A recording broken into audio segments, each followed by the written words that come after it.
qu'est-ce que les gens de 45 ans, dans 10 ans, vont consommer ? C'est ça la bonne question. Est-ce que l'intelligence artificielle change la façon dont va travailler un journaliste de manière générale ? 6 mois après, j'étais directeur technique du Parisien. 2 ans après, je quittais le Parisien pour monter une boîte. Eh ben, salut Sacha, merci Salut, beaucoup de m'accueillir à Paris, chez toi, presque chez toi, chez Batch. Ouais. Tu nous raconteras peut-être si tu veux. Je suis très curieux d'échanger avec toi et très content. On s'est connus il y a quelques semaines. Tu nous as fait l'honneur de venir nous voir à la AI Summit à Barcelone. Je ne vais pas beaucoup te présenter aujourd'hui, là tout de suite, mais voilà, simplement pour faire une petite introduction. Tu as fondé une boîte il n'y a pas très longtemps qui s'appelle Edgy. Et avant ça, tu as passé quelques belles années dans les médias, notamment où tu as occupé le poste de CTO du Monde. Exactement. CTO du journal Le Monde. Ouais, du journal. Oui, CTO du Monde, ça aurait été pas mal aussi. Mais... Top. Écoute, comme je te l'ai un peu expliqué, mais je vais le réexpliquer comme ça au micro s'il y a des gens qui écoutent ce podcast pour la première fois, ce qui est probable. On va parler aujourd'hui de plein de trucs, mais toujours avec le même angle sur ce podcast de Tech Generation qui est l'IA, l'intelligence artificielle. Et du coup, avec toi, j'avais envie d'aller explorer dans un premier temps le monde de la presse, qui devrait assez naturellement nous emmener vers de la data. Et ça va, si on arrive à être intéressant au micro, nous faire discuter de plein de trucs assez cool normalement. Et du coup, le principe de ce podcast, c'est que je vais te poser une question. D'abord, je vais changer de casquette régulièrement, mais d'abord plutôt comme si j'étais un enfant, un jeune enfant de 8-10 ans, puis plutôt un ado, jeune adulte, et puis après un peu plus vieux, plus proche de la réalité. Super. Du coup, on peut se lancer, si ça te convient. Bien sûr, allons-y. Top.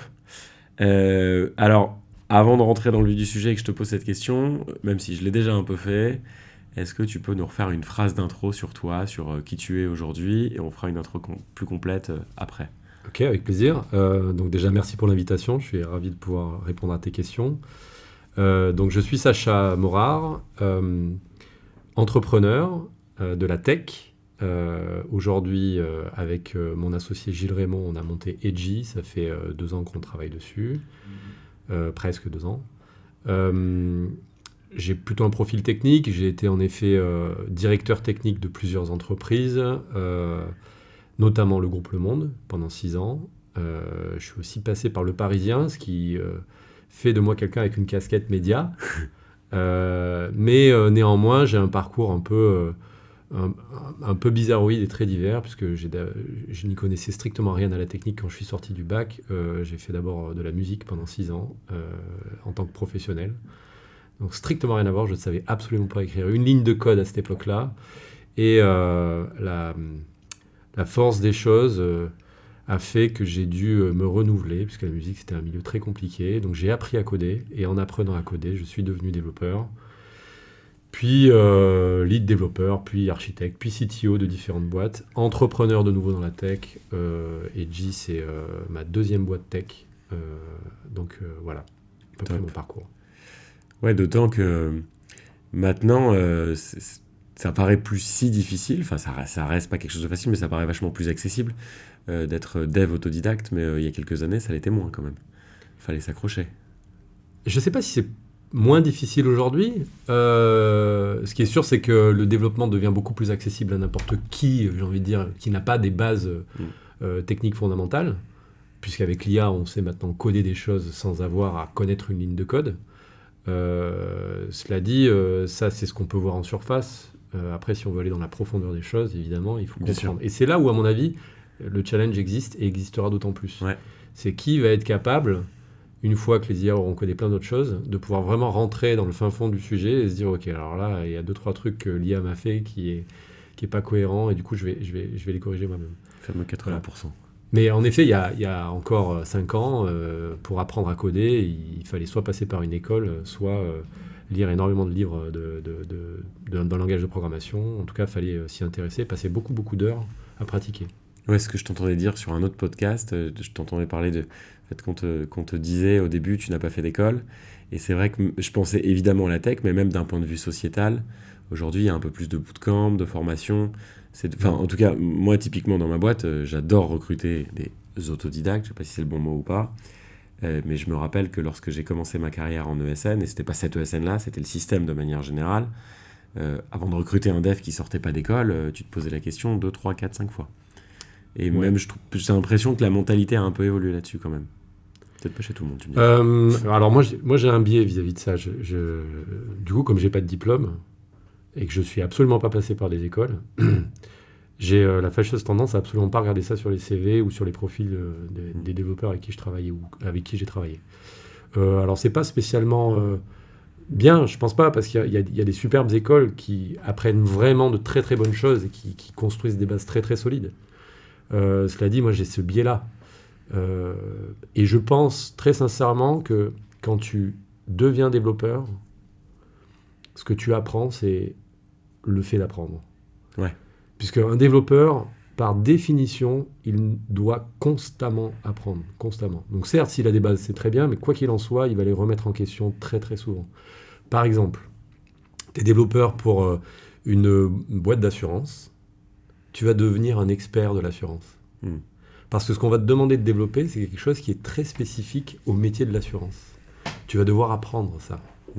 Et donc ça, tu ne l'auras pas appris à l'école de programmation. Voilà. Donc si un développeur ne sait pas apprendre, s'il n'a pas des composantes et des qualités d'autodidacte, en gros, il aura un peu un handicap. Ouais. Trop bien. Alors ce qui est bien, c'est on est déjà pas du tout en hors sujet, parce que c'est hyper intéressant, mais on parle déjà de plein de choses avant même d'avoir commencé, entre guillemets, le podcast. J'aime bien, c'est bon signe, ça veut dire que potentiellement, on va pouvoir s'aventurer dans plein de choses. Mais puisqu'on parlait d'apprendre, je vais donc mettre ma casquette d'enfant. J'ai Sacha, 8-10 ans, et je vais te poser une question semi-réaliste, parce que si j'avais 8-10 ans, je ne sais pas si je te la poserais comme ça, et tu vas essayer de m'y répondre avec un peu de pédagogie, si tu y arrives. Donc la question du jour, c'est... l'intelligence artificielle change-t-elle le monde de la presse et peut-être de l'information de manière générale?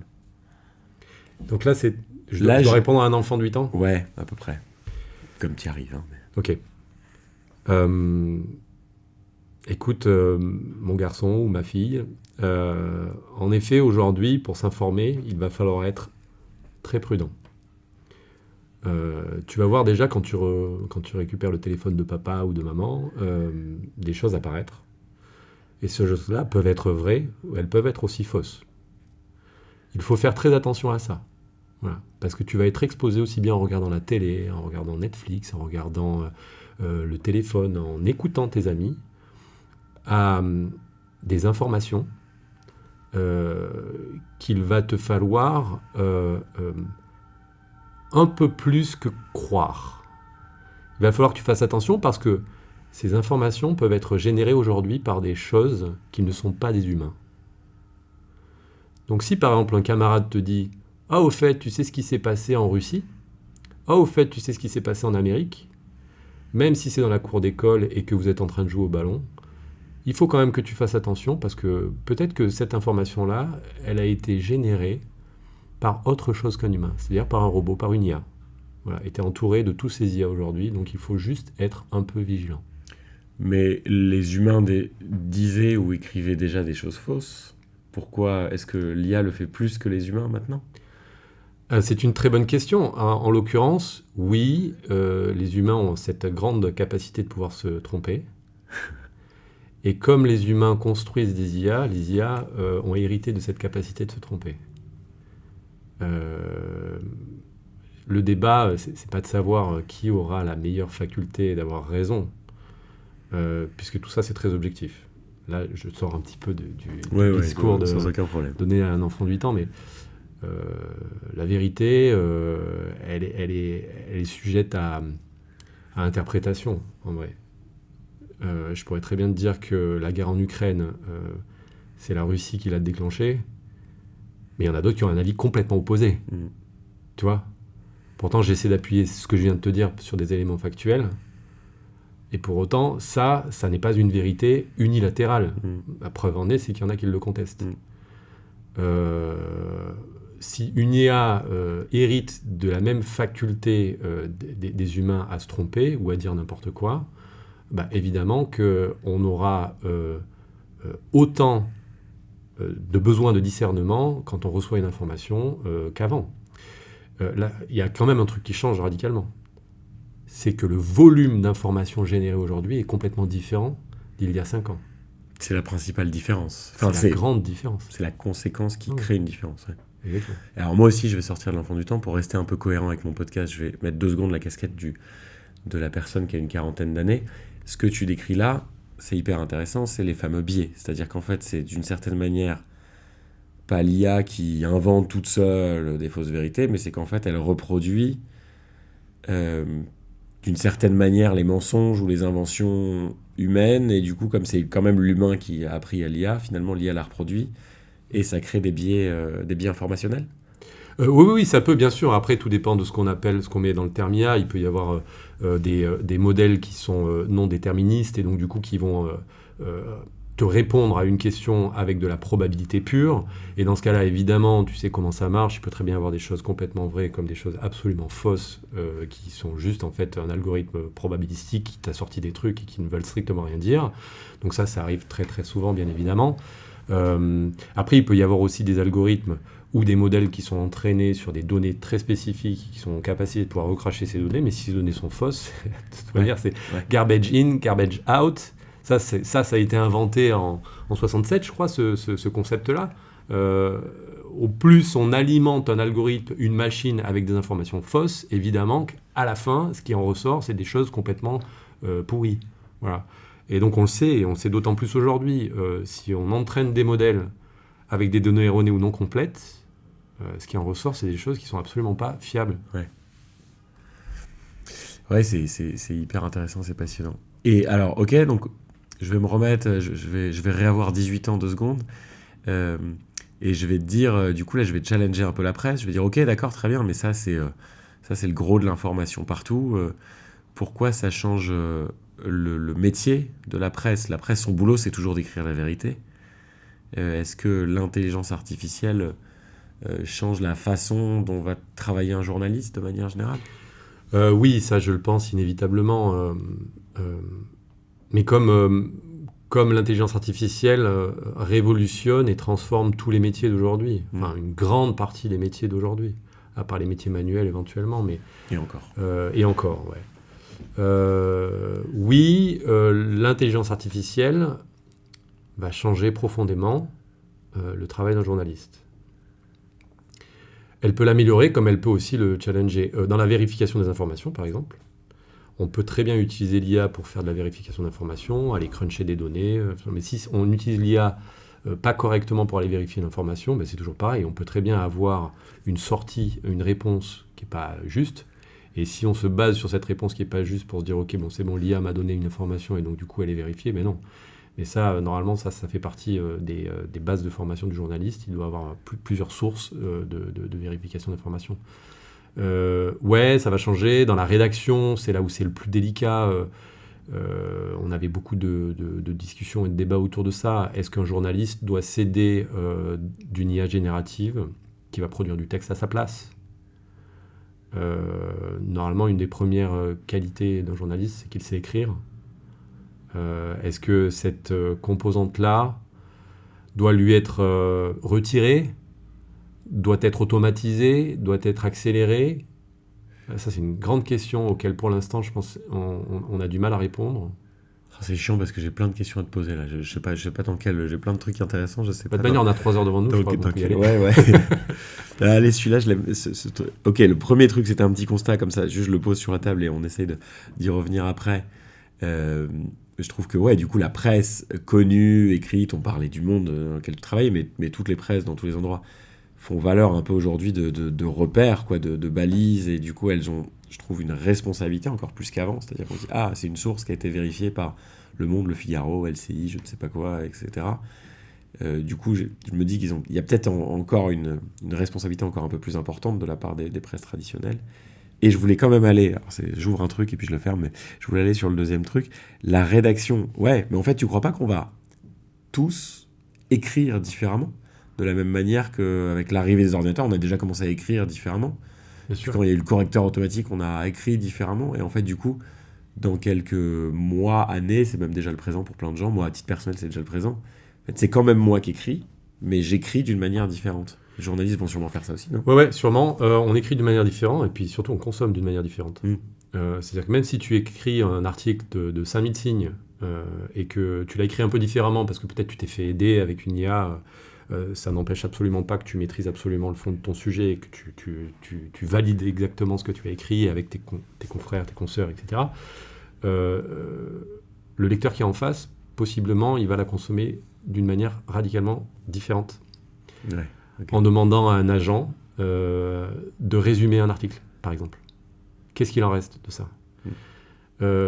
Ça, c'est un gros challenge, surtout quand tu essaies de produire une information qui est de qualité, qui est vérifiée. C'est derrière, l'interprétation, elle est multifactorielle.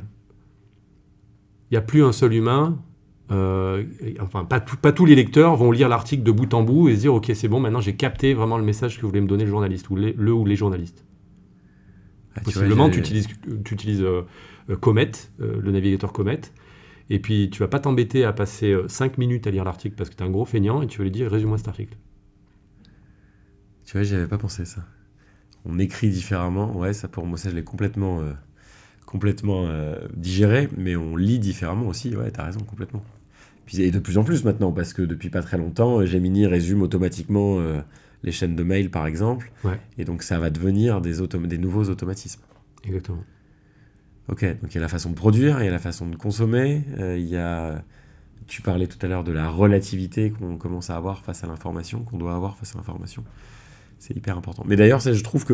Moi, je suis surpris autour de moi, je trouve que l'humain, de manière générale, on s'adapte plus vite qu'on y aurait pensé à une information qui est toute relative. Je trouve que la révolution des images, elle est très récente, là. C'est même... ça a quelques semaines, moi, Nano Banana, ça a encore renversé le game une nouvelle fois. Et moi, j'ai constaté dans mon entourage des gens pas du tout tech, je pense à ma mère, qui maintenant, si je lui envoie une photo de moi en combattant de boxe ou en pull de Noël, elle a compris que j'avais pas fait de la boxe ou que j'avais pas encore enfilé mon plus beau pull de Noël et qu'il y avait déjà un truc d'intelligence artificielle. Alors qu'elle y connaît rien la tech, qu'elle connaît pas Nano Banana, qu'elle appelle encore GPT, GPTO, ce genre de choses, tu vois. Mais j'ai été surpris, je me suis dit, waouh, en fait, on a beaucoup parlé, les images deepfake, comment est-ce qu'on va faire face à ce truc-là ? Et en fait, moi, dans mon entourage, je me dis, non, en fait, en quelques semaines, moi, naturellement, il y a eu un chip dans la tête de la plupart des gens qui font que on a une image différente. Ouais, je suis pas sûr que ce soit pour le meilleur. Je pense qu'on expérimente tous en ce moment des partages de vidéos sur les réseaux qui sont complètement fausses, mais qui paraissent tellement vraies. Ouais. Et en effet, je pense que là, vraiment, on est en train de shifter. L'humain est en train de s'adapter à cette production d'images et de vidéos qui sont complètement fausses.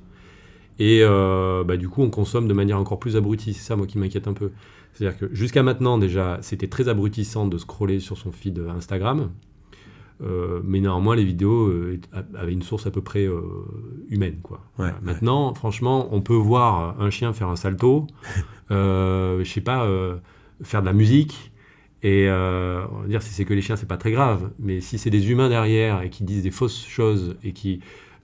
mais j'ai l'impression que pendant 1 ou 2 mois, quand vraiment ces trucs ont commencé à envahir un peu l'espace des réseaux sociaux, on s'est tous partagé des choses en disant « Putain, t'as vu ce truc incroyable ? Ouais, mais attends, fais gaffe, c'est peut-être une IA, etc. » Maintenant, en fait, on se dit « Ouais, en fait, on consomme, on s'en fout, on sait que c'est peut-être des IA, c'est pas très grave. » Moi, il y a un truc qui est devenu... Je sais pas toi, mais... Ouais, un truc qui m'agace maintenant, c'est sur les trucs crédibles. Tu sais, quand tu scrolles, là, des vidéos de rien du tout, j'en sais rien, un chien qui sauve un enfant, c'est la mode de ce genre de choses-là. Et ça, c'est devenu agaçant parce que tu as envie de savoir si c'est vrai ou si c'est une IA. Alors, tu peux, si tu cherches un peu, mais... on n'a pas que ça à faire. Et on n'a pas que ça à faire, ouais. Et c'est vrai, là, tu as raison. Et la step d'après, ce sera presque « je m'en fous ». Mais du coup, on saura plus ce qui s'est passé en vrai ou pas. En fait, ce qui est un peu inquiétant, c'est l'évolution des usages. On pourra probablement en parler un peu plus tard, mais particulièrement l'évolution des usages chez les jeunes. C'est même pas des évolutions, pour eux c'est un nouvel usage, c'est un usage déjà installé. Donc l'usage des LLM directs comme source d'information, par exemple. Je demande à ChatGPT quelque chose et il me répond quelque chose et j'y crois. Voilà. Ça, par exemple, mon fils de 14 ans, mon fils de 12 ans ne font que ça toute la journée. C'est-à-dire qu'ils ne vont plus sur Google, ils ne tapent plus une requête sur Google. Ouais. Voilà. Déjà, on pouvait se poser la question de la véracité des informations que pouvait nous donner Google, en tout cas des liens que pouvait remonter Google. Maintenant, c'est différent, comme c'est non déterministe, on a des réponses qui peuvent être complètement fausses et est débile. Donc c'est cette évolution de l'usage qui fait que la jeune génération va utiliser des nouveaux médiums pour accéder à de l'information, et comment du coup les médias existants continuent d'exister et continuent d'avoir un modèle économique qui est viable. Quand on prend un journal papier, généralement le lectorat est relativement vieux. C'était déjà le cas il y a 5 ans. Parce que les jeunes ne sont pas très intéressés d'aller lire un journal. Ils n'ont pas encore la volonté et la nécessité, le besoin d'adhérer à la mission d'une rédaction. Ouais. Tu vois ? Et donc, du coup, ils s'informent comme ça, en flânerie virtuelle. Bon, ça va très bien, c'est du tout venant. Je regarde BFM, j'ai quelques applis qui m'envoient des notifs. Et puis, je suis sur Google, j'ai Discover qui me renvoie des trucs. Bon, voilà, ça suffit. Mais sauf qu'au fur et à mesure qu'on rentre dans l'âge, on a des enfants, on a des responsabilités, on se dit, attends, on m'a raconté des trucs, mais on m'a raconté n'importe quoi depuis des années. Là, je voudrais quand même bien m'informer de façon un peu plus correcte, cohérente. Et pour ça, je choisis ce qui est le plus proche de mes convictions. Et donc, j'adhère à une rédaction. La première raison de s'abonner à un journal numérique, tu sais ce que c'est ? C'est l'adhésion à la rédaction. Ok. Ce n'est pas « je veux être informé ». C'est « je veux soutenir le travail des journalistes ». Et j'adhère à leurs convictions. Ok. Ça, c'est des études qu'on avait fait quand j'étais au Monde. Donc, c'est l'adhésion. C'est presque militant, quoi, de s'abonner. Exactement. Alors, tu choisis ton combat. Hein. Ça peut être le Figaro, le Monde, le Parisien, Libé, Charlie, ce que tu veux. Mais si tu veux, t'es proche des convictions de la rédaction, de leur travail, et donc, du coup, tu adhères. Et à partir de là, tu es informé par des humains qui font leur travail de vérification. Ça ne veut pas dire qu'il n'y a pas des erreurs, hein, mais ça veut dire que c'est un travail très sérieux. Mais ça se fait quand tu as atteint déjà un certain âge. 40, 45, et puis tout le monde, 50. même à un certain âge, tout le monde ne le fait pas. Exactement. Tout le monde ne se sent pas du tout investi de cette mission. Tout à fait. Et après, on parle encore des gens plus âgés qui, eux, ont encore le réflexe du papier, mais parce qu'en fait, ils l'ont acquis il y a un certain nombre d'années, et du coup, ils reçoivent toujours leur journal papier tous les matins, et ils y tiennent. Ils sont pas encore, ils basculeront probablement jamais sur le numérique. Maintenant se pose la question de l'évolution de la société. Qu'est-ce que les gens de 45 ans, dans 10 ans, vont consommer ? C'est ça la bonne question. Ouais, sûrement pas du papier. Sûrement pas du papier, ça on le sait. Est-ce qu'ils vont avoir le même besoin d'adhérer à quelque chose et donc une source d'information fiable ? Et de quelle façon ils vont consommer cette information ? Ça, c'est une question fondamentale. Extrêmement importante pour les médias, pour les journaux, qu'ils doivent se poser pour réussir à trouver un modèle économique et trouver un modèle qui va durer dans 10 ans. Ok. Donc en fait, les rédactions, la presse, les médias, c'est même pas les médias traditionnels, c'est les médias reconnus, parce que, je sais pas, spontanément, je pense à Brut. C'est pas un média traditionnel, c'est un média sur un... Enfin, ça devient presque un média traditionnel déjà, mais c'est un nouveau format. Mais moi, dans ma tête, je le range déjà du côté des médias légitimes, où s'il y a un truc qui sort de Brut, par exemple, ou d'un autre du même genre, c'est une information qui est relativement vérifiée. Et donc, où est-ce que je veux en venir, pardon ? En fait, là, on se rend compte à quel point c'est difficile, parce que la responsabilité du média dit que moi, j'appellerais le média légitime, augmente, mais j'imagine que ses revenus baissent, ou en tout cas, c'est un challenge énorme. Et en plus, il y a un basculement des usages qui doit être abyssal quand tu travailles dans une rédaction, parce que ça a déjà changé, c'est encore en train de changer, et puis tu sais pas tellement où ça va, quoi. Ouais, c'est exactement ça. Mais c'est pour ça qu'en fait, il faut aussi faire confiance à la nouvelle génération qui apporte des nouvelles solutions.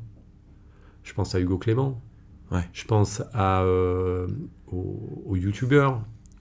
Je pense à tous ces gens sur qui, assez souvent, j'ai entendu des critiques, notamment de la part de gens du sérail journalistique. Hein. Non, en fait, je pense que l'avenir de l'information passe notamment par ces gens, ces jeunes qui innovent dans la manière de diffuser une information, de la proposer. Et demain, il est évident que l'information aura encore plus de formes que ce qu'elle a aujourd'hui. Il y avait le papier, il y avait le site web, il y a eu le site mobile, l'application mobile, Ensuite, il y a eu les brèves de news envoyées sur les réseaux sociaux. Ensuite, il y a eu les vidéos. Ensuite, il y a eu les shorts. Ensuite, il y a eu les stories. Et puis, c'est pas fini. Maintenant, on se pose la question, comment, en fait, on va pouvoir afficher des liens corrects dans les résultats de réponse de LLM? Ouais.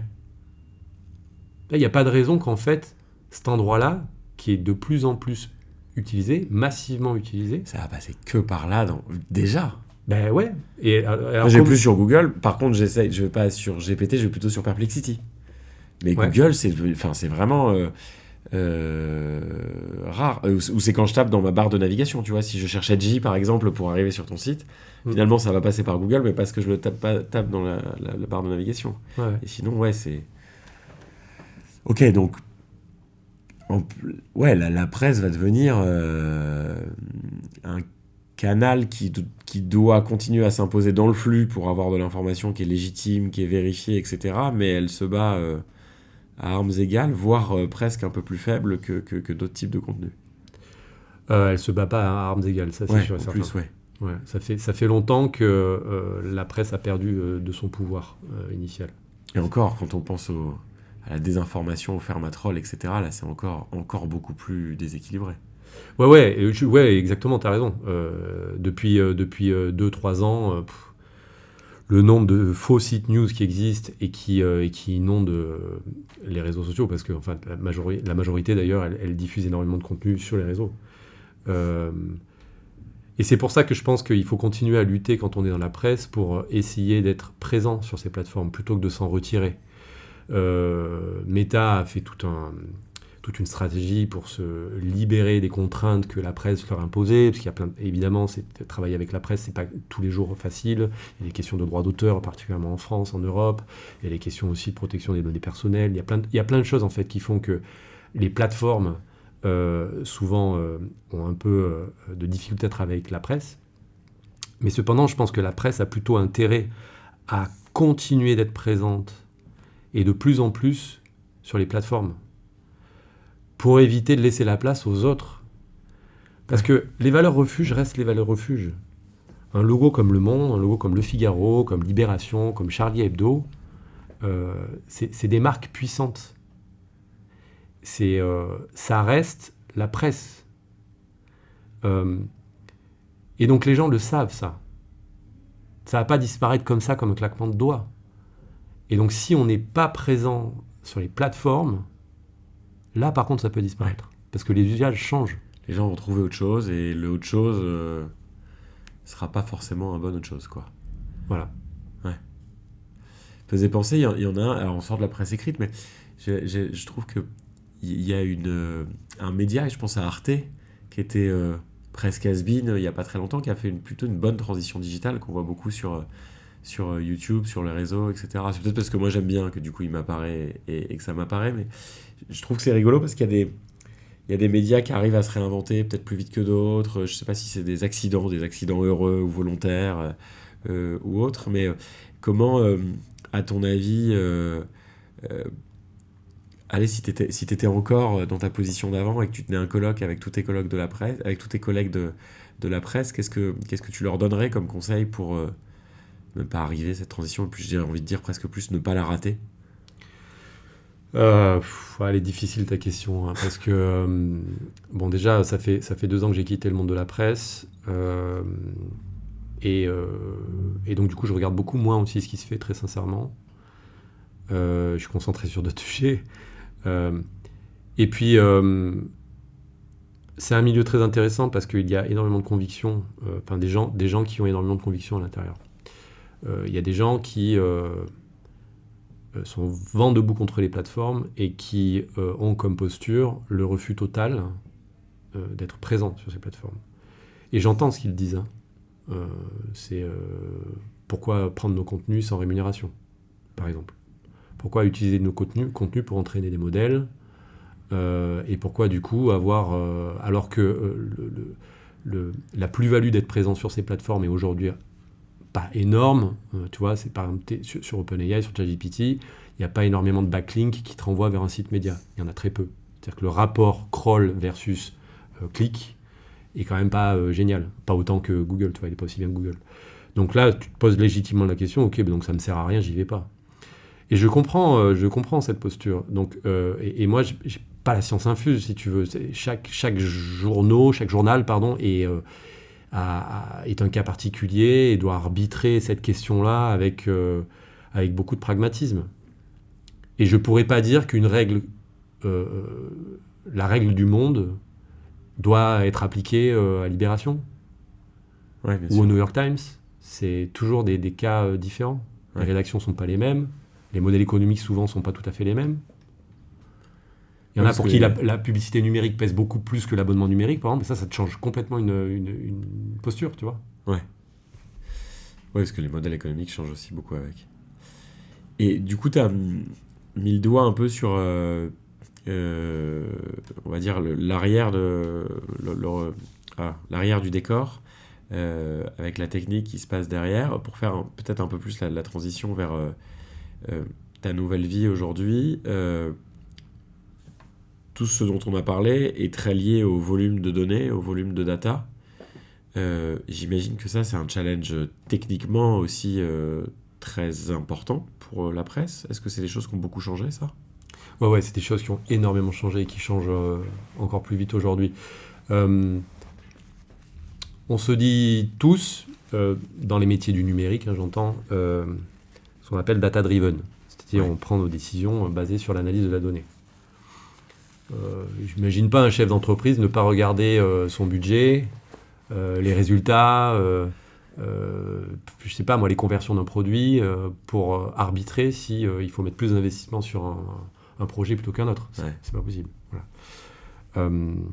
Dans ce qui s'agit des produits numériques, on va collecter de l'information d'usage sur un site web, sur une application mobile, sur éventuellement les LLM. Et on va analyser ce trafic en fonction de... Donc, on va analyser ces données et à partir de là, on va prendre des décisions. Mais ça fait 15 ans qu'en fait, la collecte de ces données, elle est altérée. Elle est même empêchée. Ok. Elle est même empêchée. Et ça, c'est un sujet qui est assez peu connu, mais j'ai l'impression qu'en fait, il est mis sous le tapis volontairement. Parce qu'en fait, par définition, on ne peut pas savoir ce qu'on n'a pas mesuré, ce qu'on ne connaît pas, ce qu'on n'a pas sur la table.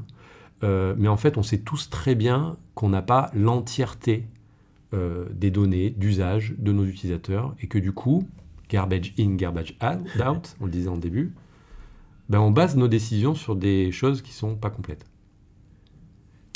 Je te prends un exemple. Ouais, c'est ce que j'ai te demandé. Un utilisateur aujourd'hui qui utilise Comet, donc le navigateur que Perplexity a créé. D'accord ?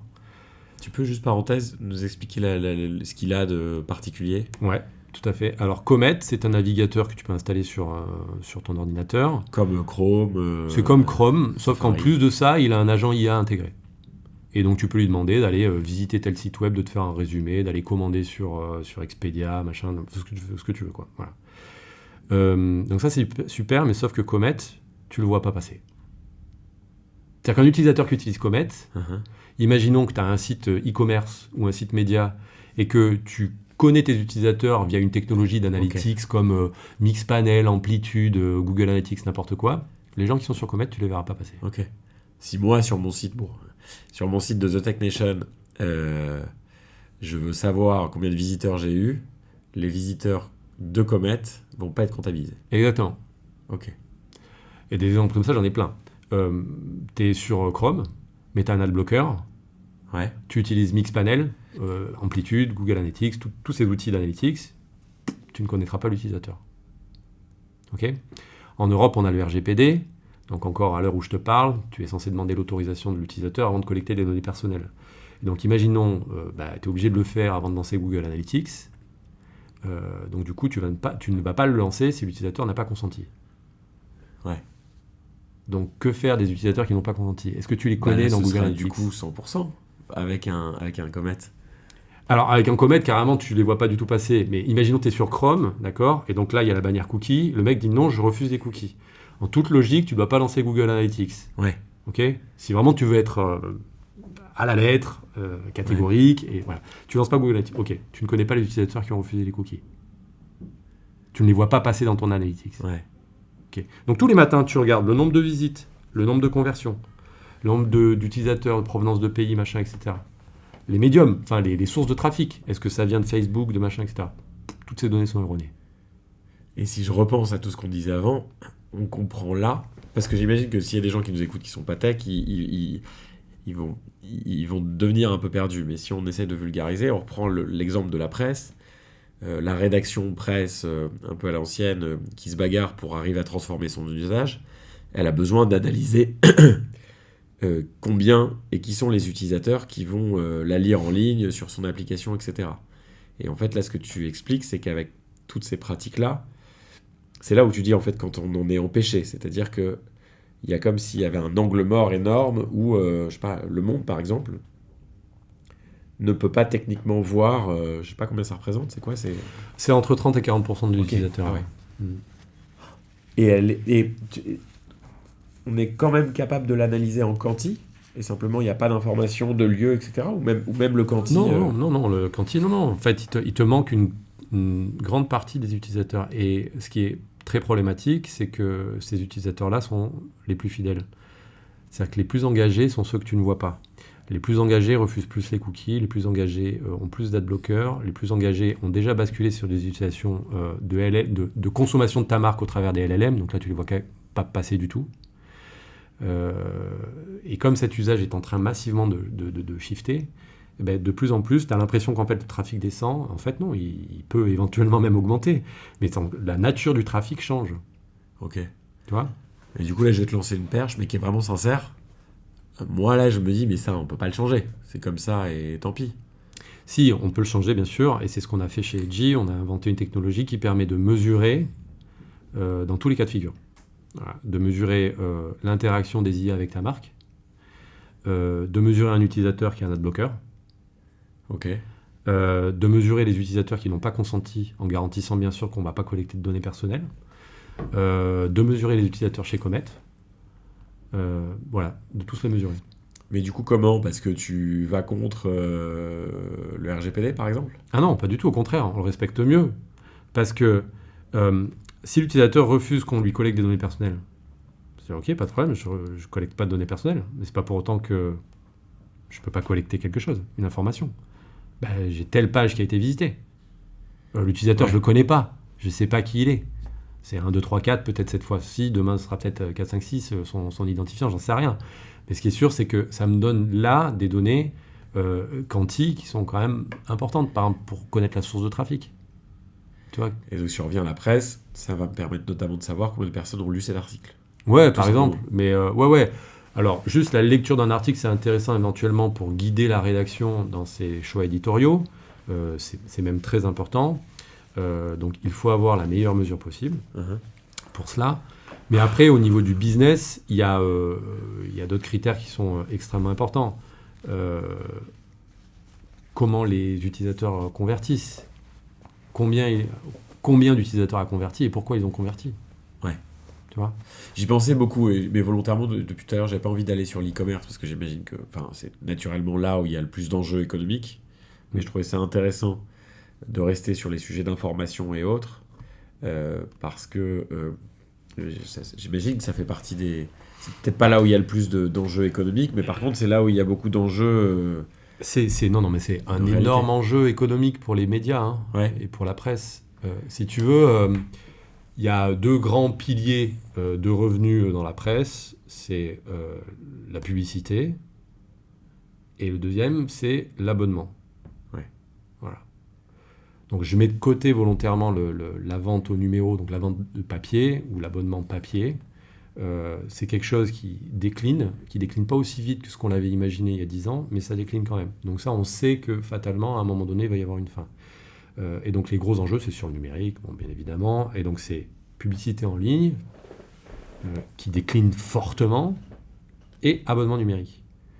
Donc il n'y a pas un seul journal qui ne se pose pas la question de l'abonnement numérique. Ouais. Tu vois ? Ou alors ça veut dire que son pilier, c'est que la publicité en ligne. Et il y a on se posait d'autres questions. L'abonnement numérique, c'est du e-commerce. Excuse-moi. Je t'en prie. Ouais. Et ok. Et donc, Finalement, vous avez trouvé un morceau de solution avec... parce que ce que vous faites chez Edgy, vous êtes les seuls à le faire, ça n'existe pas? Ouais, ce qu'on fait chez Edgy, on est les seuls à le faire. C'est-à-dire, en fait, on permet de continuer d'utiliser des outils de mesure d'audience. Bon, il y en a plein, hein, Piano Analytics, Google, Amplitude, Mixpanel, mais de les brancher différemment. Et ce branchement-là, en fait, il est sur une prise qui ne s'arrête pas 50% du temps. Voilà. En gros, c'est ça. L'analogie, c'est très simple. C'est, t'as un magasin physique, d'accord, tu vends des fringues, et ta caisse enregistreuse, la prise électrique sur laquelle elle ne fonctionne que 60% du temps. Ok. Donc tu vas clairement louper des informations qui sont vitales pour toi. On est d'accord. Ouais. Quel produit tu as vendu, bon, voilà, c'est ça en fait. Et nous, en fait, on met ces outils-là sur des prises qui fonctionnent 24/7. Voilà. Ok. Ça paraît simple comme ça, mais j'imagine que ça l'est un peu moins, non? Oui, donc c'est de la deep tech, c'est très très compliqué. On a mis quand même plusieurs mois, voire plusieurs années à le construire et à en faire quelque chose de bulletproof. Du coup, je regardais l'heure, on a déjà pas mal papoté, ça fait la bonne transition. Alors, du coup, on sait déjà plein de trucs sur toi. Moi, je t'ai écouté très attentivement, et puis j'avais déjà pris un peu d'infos juste avant, mais donc tu as commencé par la musique, tu as beaucoup travaillé dans la presse, et aujourd'hui, tu es redevenu entrepreneur. Est-ce qu'on peut reparler de toi j'aimerais bien que tu me racontes le chemin. J'aime bien poser cette question comme ça. Quel est le chemin qui t'a amené, je sais pas, du Sacha de 10 ans par exemple, jusqu'au Sacha d'aujourd'hui? Putain, il s'en est passé des choses. Hein. C'est assez incroyable en fait. J'ai beaucoup de chance. Parce que le Sacha de 10 ans et le Sacha de 43 ans, c'est jamais ennuyé. Jamais. Et j'ai toujours fait les choses avec beaucoup de passion. Je pense que j'ai cette mentalité d'essayer de trouver quelque chose qui m'intéresse et d'y aller à fond. Voilà. Okay. Et les choses qui m'intéressent moins, alors vraiment de les survoler. Tu vois. Donc ce qui fait qu'en fait, je me suis mis vraiment à fond dans la musique depuis que à l'âge de 7 ans. Ok. Jusqu'à l'âge de 26 ans, non-stop. Et tu faisais quoi? Tu jouais, tu chantais? Ouais, je jouais, je chantais, je faisais du saxophone, de la guitare, du chant. J'ai beaucoup enregistré aussi, donc dans des studios d'enregistrement. J'arrangeais je réalisais des albums pour quelques artistes. Donc ça n'a jamais vraiment décollé, mais si tu veux, depuis... j'en ai fait une petite carrière professionnelle de 18 ans jusqu'à 26 ans, 19-26 ans, où là vraiment, je faisais que ça non-stop. J'avais créé un label, je produisais des spectacles, des disques, etc., avec mon groupe notamment. Mais si tu veux, à un moment donné, c'est un peu comme le travail d'entrepreneur, quand tu vois que ça ne marche pas, il faut que tu trouves une autre idée, une autre passion, etc. Et là, la musique, c'était déjà la crise du disque, on était en plein dedans, ça devenait très très compliqué, il fallait vraiment cartonner d'abord sur les réseaux sociaux avant de pouvoir parler au label. Et j'aurais peut-être pu réussir à faire 2-3 choses, mais c'était beaucoup trop d'efforts. Et donc du coup, j'ai trouvé une autre passion, et cette passion, ça a été le code, tu vois. Et j'ai écrit des lignes de code comme j'écrivais des partitions à l'époque, avec autant d'envie et de créativité, je pense. Ce qui fait que très vite, en fait, je me suis pris au jeu et j'ai pas arrêté, quoi. C'était et c'est quoi des jours. Comment est-ce qu'il y a eu un truc qui t'a fait passer de l'un à l'autre? Est-ce que ça a été un déclic d'un coup, ou est-ce que ça a été un chemin un peu plus long? Je pense que c'est un peu... c'est peut-être un hasard. Mon statut d'intermittent j'arrivais pas à le renouveler. Donc là, clairement, j'avais plus de revenus du tout. Déjà que les revenus, mon intermittence du spectacle était vraiment très très faible, tu vois, mais là du coup je tombais à zéro. Là, attends, il faut vite que je trouve un boulot. Et là j'ai testé plein de trucs, je suis allé compter des gens dans le métro, ce qu'on appelle enquêteur. Ouais. Ça je l'ai fait une fois, j'ai dit c'est pas pour moi. C'est très difficile. Ensuite j'ai été embauché pour gérer les cursus de mutation des professeurs. Donc c'était pour travailler au ministère de l'Éducation. J'ai fait une journée de formation, même pas une matinée de formation. Là, j'ai dit, non, c'est pas pour moi. Tu vois, donc j'étais en pleine recherche. Tu vois, mais ça me rappelle devait être vraiment. dur. Ouais, c'était très dur, mais Tu tu vois, renonçais à ta passion et du coup, tu te retrouvais. je sais pas, c'était dur et en même temps excitant. C'est un peu quand, tu vois, tu construis une boîte, tu as une idée, mais tu perçois qu'elle marche pas. Il faut que tu trouves autre chose, en fait. Ouais. Donc, tu es à la recherche de quelque chose. Et c'est comme ça qu'en fait, j'ai essayé de capitaliser sur ce que je savais faire. Donc, ok, la musique, j'oubliais, mais je faisais un peu de design. Donc, j'ai été embauché comme designer dans une boîte qui était très, très tech. Pour le coup, il y avait plein de développeurs, plein d'ingénieurs réseau, etc. Et en fait, en les regardant travailler, je dis, ouais, il y a de l'avenir là-dedans, là, c'est pas mal. Et donc, j'ai commencé à écrire 2-3 lignes de code, et puis c'est comme ça que c'est parti. Ok. D'accord. Donc, ah ouais, ok. Donc là, finalement, j'arrive à trouver dans ta recherche, il y a un chemin, pas classique, mais il y a un chemin qu'on retrouve un peu de temps en temps. C'est qu'en fait, de artiste, musicien au design, on voit un lien, Ouais. et du designer au dev, on comprend la transition Ouais. au milieu de tout ça. Ok. Et donc, c'est là où tu as mis un pied dedans, et c'est à ce moment-là que tu t'es dit, je vais apprendre à coder. Ouais, exactement. Ok. Et ça, tu l'as appris tout seul. Enfin, Ouais. sans formation. Ah ouais, complètement tout seul. Ok. Je t'entendais dire PHP, je crois, sur un. Oui, j'ai démarré par du PHP, après, voilà, du JavaScript, truc assez standard, quoi. Ok. À l'époque, quand c'était en 2008, 2010, c'était surtout du PHP qui était très populaire et facile à apprendre. Puis après, voilà, chemin faisant, j'ai appris d'autres langages. Et comment. Ok. C'est un chemin déjà qui a pas l'air facile quand on l'imagine, mais on commence à le voir. Et après, comment on devient dev, parce que tu étais du coup dev junior, peut-être même encore plus junior que les gars qui sortaient d'école, en tout cas considérés dans une équipe. Et comment on passe de ça à CTO du monde? Ouais, bah, c'est ça qui est vertigineux. Je t'avoue que le jour où j'ai pris le poste, je me suis dit, c'est quand même dingue, il y a encore 12 ans, tu savais pas écrire une ligne, quoi.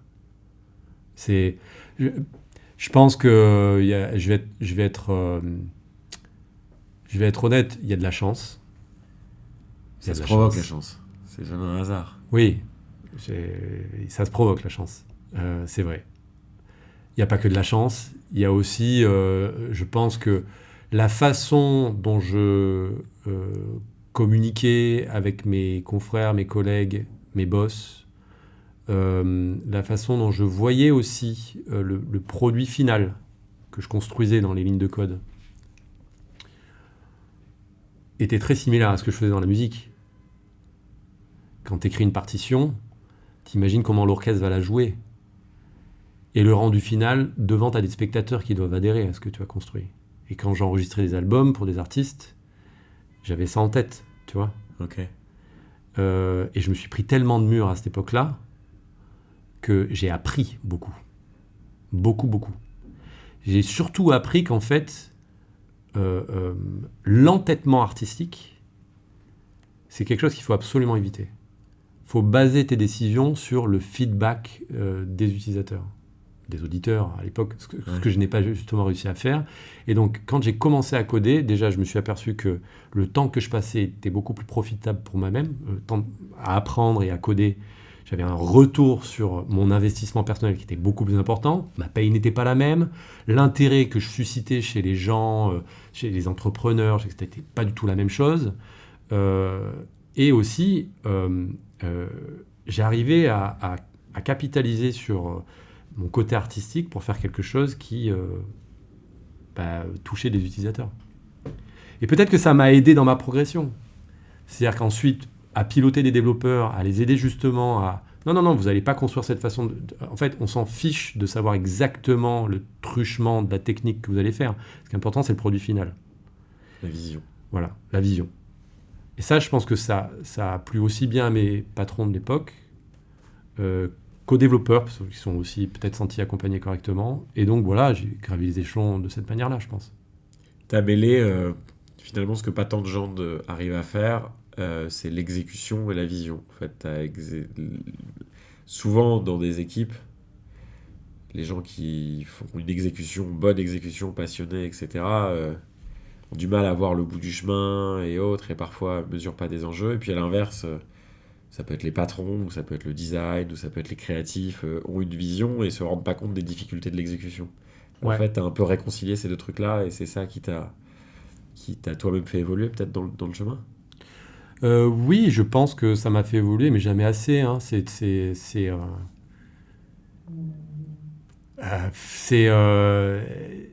c'est très très compliqué de trouver la juste mesure entre une idée, une intuition, et au plus on a de conviction dans cette intuition, au plus en fait on a des biais qui vont nous empêcher d'avancer dans la bonne direction. Et ça, je te parle en tant qu'entrepreneur. C'est-à-dire qu'on peut partir avec une idée absolument géniale et unique, mais derrière, de s'apercevoir qu'elle est extrêmement difficile, soit à réaliser, soit à vendre.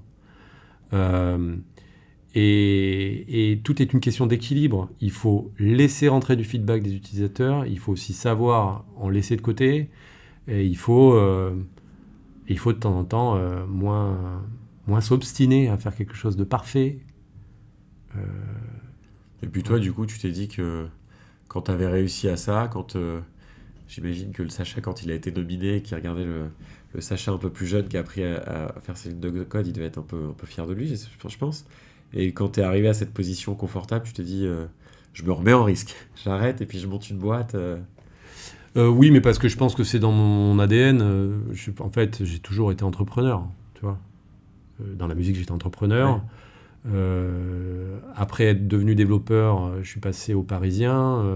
6 mois après, j'étais directeur technique du Parisien. 2 ans après, je quittais le Parisien pour monter une boîte. Ok. Tu vois. C'était quoi? C'est un produit qui existe toujours, qui s'appelle Nonly, qui est un outil de veille de réseaux sociaux, Ok, qui ouais. cartonne. Voilà, donc après 3 ans chez Nonly, je suis revenu dans le monde de la presse, où là, donc je suis atterri au Monde. Et oui, j'ai quitté le Monde parce que l'entrepreneuriat me refaisait envie. Mais si tu veux, il n'y a pas une grande différence, parce que même quand j'étais salarié du Monde, je travaillais exactement de la même manière qu'aujourd'hui. Ok. Et donc là, ça fait 2 ans que tu as cofondé Edgy, c'est ça? Ouais. La solution dont tu parlais, qui permet de rendre tous les utilisateurs visibles. Et vous en êtes où? Alors, on est désormais 9 personnes. Donc ça fait un peu plus d'1 an que le produit est live.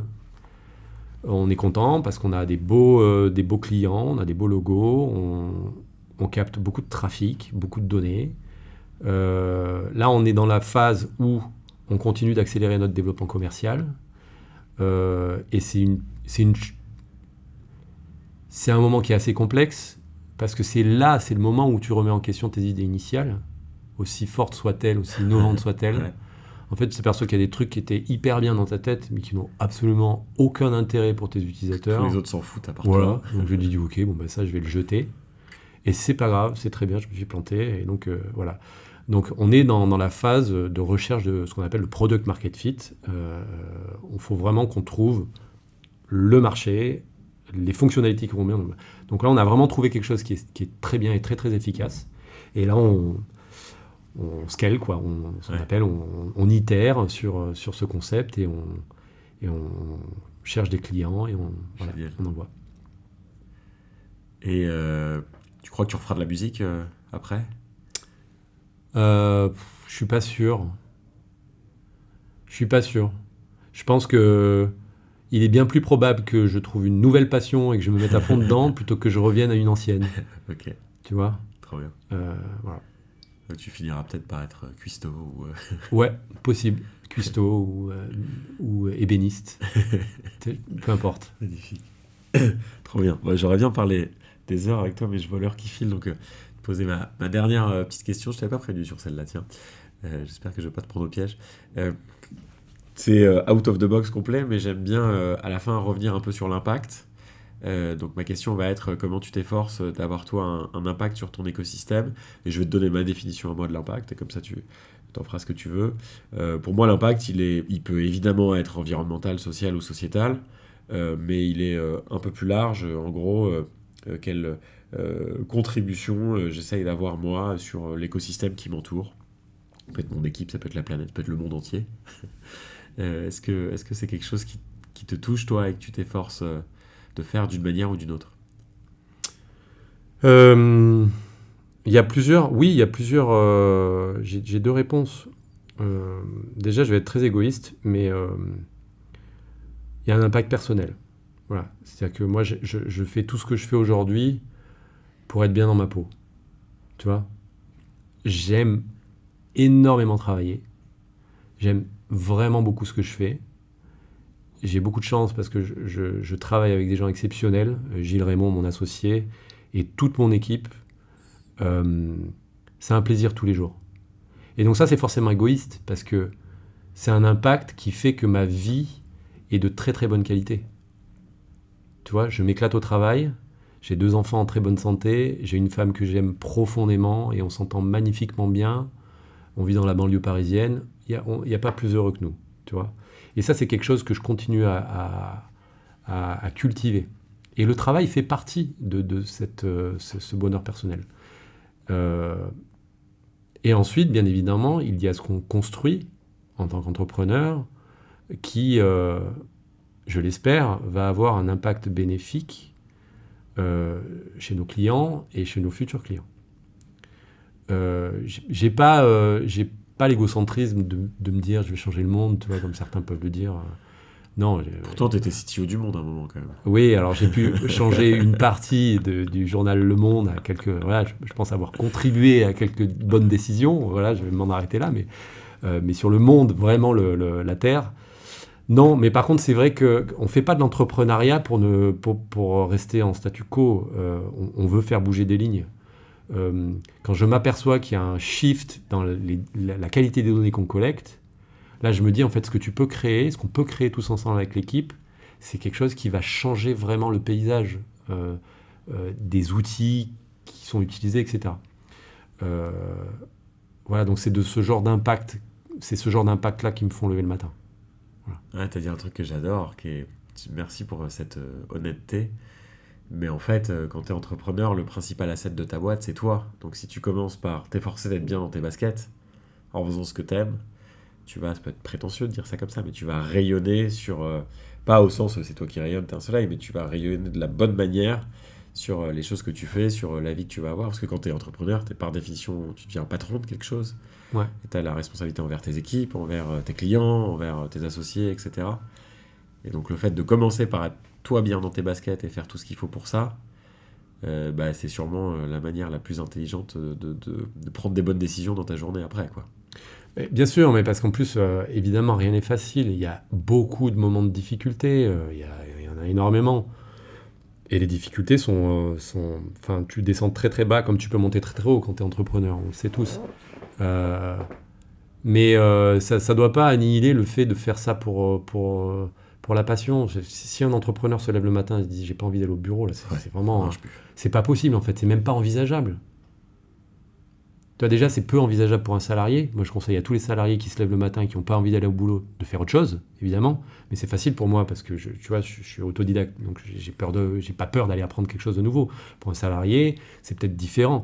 Mais pour un entrepreneur, alors là, je l'imagine même pas. J'imagine même pas que tu puisses ne plus avoir envie d'aller au travail. Tu peux pas. Ouais, je suis d'accord avec toi. Moi, il y a un truc que j'ai découvert, c'est que moi je fais plus la différence entre ma vie pro et ma vie perso. J'ai pas besoin. Parfois par posture, je dis j'essaye, et puis dès que j'essaye de faire ça, je dis mais non en fait. Je suis parti quelques semaines là, on m'a dit mais t'étais en vacances ou pas? Je savais pas répondre à cette question. je sais pas répondre à cette question parce que ouais, j'étais en Argentine, donc je me suis promené, c'était génial, j'ai vu plein de choses nouvelles, etc. Mais j'ai quand même bossé tous les jours, donc je sais pas répondre à la question si j'étais en vacances ou pas. C'est drôle. Ok, trop bien. Écoute, c'était passionnant, franchement, j'aurais discuté avec toi vachement plus longtemps. On pourra rediscuter à d'autres moments, mais pour que le format reste digeste. Ouais. Et puis, il faut qu'on rende la salle de réunion. On va s'arrêter là. Merci pour tout. Et j'espère que aux gens qui nous auront écoutés, ça leur plaira et qu'on aura apporté quelques petites lumières. Merci pour ton invitation, c'était un plaisir.